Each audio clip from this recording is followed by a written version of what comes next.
Eunice once called this tomato farm in Marigat's Loropili village home. As a young girl, she often made the 10-kilometer walk to nearby Lake Baringo to fetch water for her family or play with friends. Little did she know that years later, they would be forced out by the same lake's rising levels. And we moved to 2019 because of the water rising of Lake Baringo.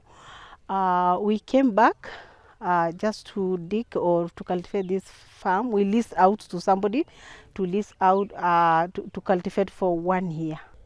Locals say the lake's expansion began a decade ago, but unprecedented rainfall in December 2019 saw things take a turn for the worse.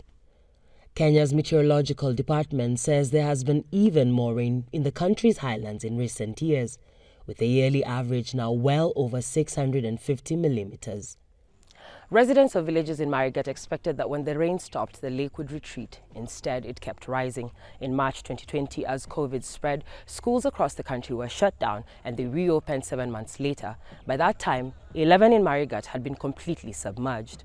Business owners have also fallen victim to the unrelenting waters, often losing their stock. Thousands of people have been forced to relocate from the homes and businesses they knew for years. Some, having no other option, settled on government-owned property on higher land in Marigat town.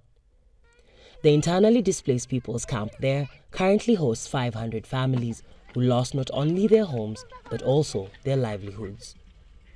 Having felt firsthand the impact of the global climate crisis, Eunice saw the sweeping tides of the lake as a call to action.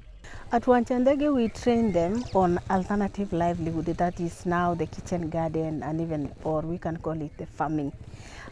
Because generally coming from a pastoralist community, we train them from how to cultivate. We give them basic needs on how to cultivate, how to do it, how to irrigate, how to plant, and even how to do it, how to maintain the kitchen garden until it's ready to be harvested. So we give them knowledge. Aside from the technical know, she also provides seeds to the communities. At first, she used to give us food. Then she later decided to teach us how to grow our own food using simple resources. She taught us how to sustain ourselves as women.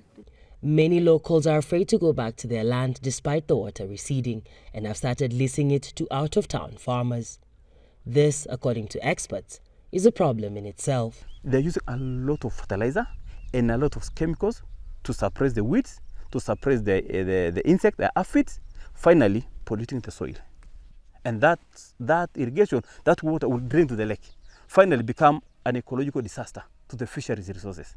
A Kenyan government report in 2021 conceded that tectonic activity was partly responsible for the rising tides.